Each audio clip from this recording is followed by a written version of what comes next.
देश के लिए कल से शुरू होने वाले मानसून सत्र कहीं ना कहीं बहुत महत्वपूर्ण रहने वाला है और कल जब मानसून सत्र शुरू होगा तो एक कयास ये भी लगाए जा रहे हैं कि क्या ये सत्र हंगामे की भीड़ तो नहीं चढ़ सकता है, क्योंकि विपक्ष लगातार केंद्र सरकार पर सवालों की बौछार कर रहा है। वहीं केंद्र सरकार लगातार ये कह रही है कि केंद्र सरकार गरीबों के हित में काम करने की तमाम योजनाएं लाती रही है। वहीं अगर हम कहें तो कल ओम बिरला उन्होंने मुलाकात की विपक्षी दलों के नेताओं के साथ, जिसमें सपा व बसपा के नेता शामिल नहीं हुए, और उसके बाद ये सवाल जो था वो काफी ज्यादा अहम था कि आखिरकार क्या ये जो मानसून सत्र है, ये जो मानसून सेशन है जिसका आगाज कल से होने वाला है, इसमें विपक्ष हंगामा तो नहीं करने वाला है। और इसी के मद्देनजर मानसून सत्र से पहले कुछ बदलाव किए गए थे। वो बदलाव इस तरह से थे कि वहां पर शब्दकोश से कहा गया था कि देखिए कुछ शब्दों का उच्चारण जो है आपको नहीं करना, उसका इस्तेमाल जो है वो सदन की कार्रवाई में नहीं करना है। जिसके बाद एक नया बवाल खड़ा हो चुका था।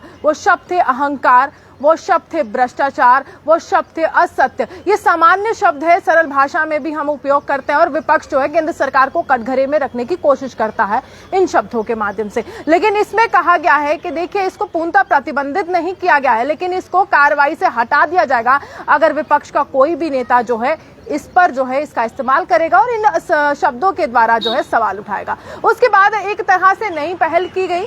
कहा गया कि ये हमेशा होता आया है, लेकिन इस बार विपक्ष ने उसको भी एक मुद्दा बनाया। वो था कि जब इस तरह की कार्रवाई हो रही है, मानसून सत्र चल रहा है, पूरी तरह से अच्छा कामकाज हो रहा है, तो उस दौरान आप जो है प्रदर्शन नहीं कर सकते हैं, धरना नहीं कर सकते हैं, आप सत्याग्रह नहीं कर सकते हैं। ज्यादातर हमने देखा है विपक्ष के नेता जब वॉकआउट कर देते हैं पार्लियामेंट से तो उस समय बाहर बैठ जाते हैं, गांधी प्रतिमा के समक्ष बैठ जाते हैं और वहां पर धरना प्रदर्शन करते हैं। तो उस पर भी कहीं ना कहीं अब रुकावट जो थी वो देखने को मिल रही थी, जिसके बाद बहुत से सवाल जो है विपक्ष ने किए। अब महत्वपूर्ण ये रहता है कि आखिरकार केंद्र सरकार के लिए ये जो सत्र है वो महत्वपूर्ण क्यों है। कौन से ऐसे विधेयक हैं जिनके माध्यम से हर एक आम आदमी, जो भारत की जनता है, जो भारत का आम नागरिक है, उसकी जिंदगी के साथ जुड़ा और विधेयक जो है कैसे बदलाव जो है आपकी जिंदगी में ला सकते हैं। सबसे पहले यहाँ पर ये कहा गया है कि जो अनुसूचित जनजाति है या अनुसूचित जाति है उसके लिए जो है आदेश जो है वो ला सकते हैं। ये दूसरा संशोधन विधेयक होगा। इसके अंतर्गत उत्तर प्रदेश के अनुसूचित जाति, अनुसूचित जनजाति की सूची में संशोधन की व्यवस्था है, यानी कि जो पहले प्रावधान थे उसमें कुछ बदलाव, उसमें कुछ संशोधन जो है वो किए जाने हैं। कैंट क्षेत्र संबंधी जो है विधेयक पारित होने हैं।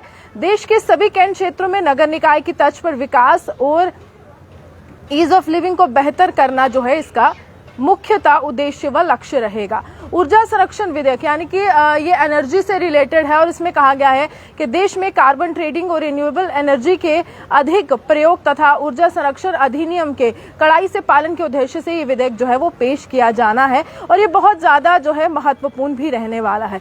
डीएनए टेक्नोलॉजी रेगुलेशन विधेयक 2019 ये भी पारित होना है। इस विधेयक का एकमात्र उद्देश्य लोगों की पहचान करने के लिए डीएनए की जानकारी के उपयोग के लिए नियम बनाना है। यानी कि अगर हम कहें डीएनए ही एकमात्र ऐसा रास्ता है, एक ऐसा विकल्प है जिसके माध्यम से हम पहचान कर सकते हैं, तो उसको भी अब इस दायरे में लाया जाएगा, उसको भी एक विधेयक का रूप जो है दिया जाएगा। और ये विधेयक जो है पहले 2019 में जो है वो पेश किया गया था।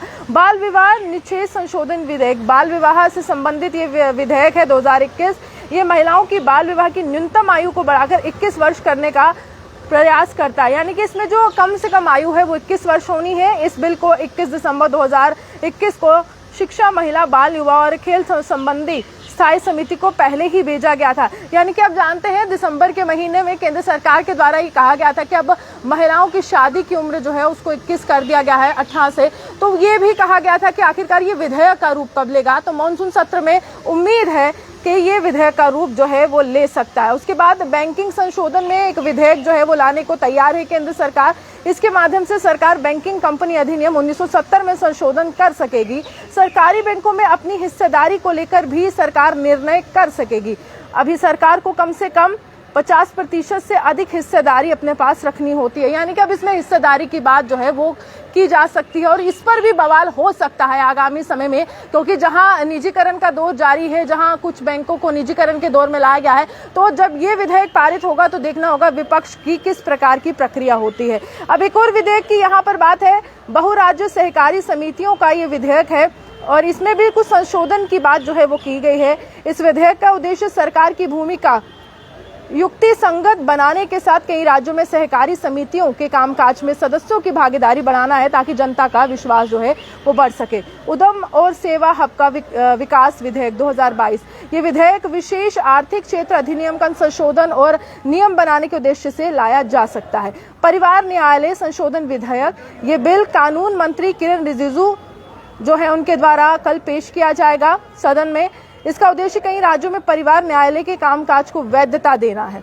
सामूहिक विनाश के हथियार विधेयक, अब ये कहीं ना कहीं हम कहें तो ये बहुत महत्वपूर्ण रहता है कि विदेश मंत्री एस जयशंकर कल राज्यसभा में जो है ये विधेयक जो है वो पेश कर सकते हैं। हालांकि कयास है कब करेंगे, लेकिन कल की जानकारी जो है दी गई है। इसका उद्देश्य सामूहिक विनाश के हथियारों के लिए धन की व्यवस्था पर रोक के उद्देश्य से लाया जा रहा है ये विधेयक। इसके माध्यम से सरकार ऐसी गतिविधियों में शामिल लोगों की संपत्ति जो है वो जब्त कर सकती है।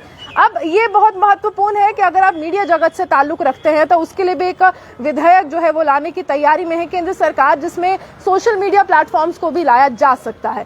प्रेस एवं पत्रिका पंजीकरण विधेयक 2022 विधेयक के माध्यम से सरकार 150 वर्ष पुराने प्रेस एवं पुस्तक पंजीकरण कानून के स्थान पर यह विधेयक जो है वो पेश कर सकती है।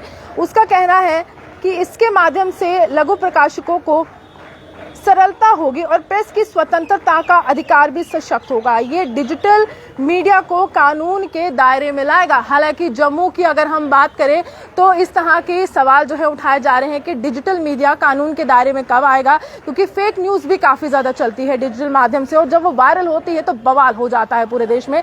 तो ये भी कानून जो है वो काफी ज्यादा महत्वपूर्ण जो है वो रहने वाला है। राष्ट्रीय डोपिंग रोधी विधेयक, ये खेल से संबंधित विधेयक है और इसमें ये कहा गया है कि जो शिक्षा है, महिलाएं, बच्चों, युवाओं और खेल पर स्थायी समिति इस पर मार्च 2022 में जो है अपनी रिपोर्ट पेश की है, जिसके माध्यम से ये विधेयक जो है वो काफी ज्यादा महत्वपूर्ण है। अंतिम विधेयक माता पिता और वरिष्ठ नागरिकों का भरण पोषण और कल्याण, यानी कि उनका जो है ख्याल रखने के लिए इस विधेयक में कुछ संशोधन किए गए हैं।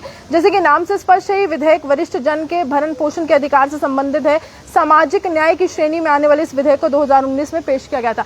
ये तमाम विधेयक यानी कि जिसको आप बिल कहते हैं, हो सकता है कि ये जो समय सीमा निर्धारित की गई है 12 अगस्त तक जो है ये पूरा मानसून सत्र जो है वो चलने वाला है और इस समय जो है ये तमाम विधेयकों पर चर्चा भी हो सकती है, बवाल भी हो सकता है। लेकिन केंद्र सरकार पूरी तैयारी में है कि विरोध जो है वो ना देखने को मिले और कामकाज जो है वो पूरी तरह से अच्छे से हो। 108 घंटे का समय जो है निर्धारित किया गया है, जिसमें 60 घंटे जो है वो सरकारी कामकाज के लिए दे गए हैं। यानी कि महत्वपूर्ण रहता है कि कल का दिन किस तरह से एक तरह से नई तस्वीर भारत के लोकतंत्र की पेश करता है या फिर विपक्ष जो है कल के दिन फिर से बवाल करता है। आप न्यूज़ से बने देखते थे न्यूज़ नाउ लाइव जम्मू से।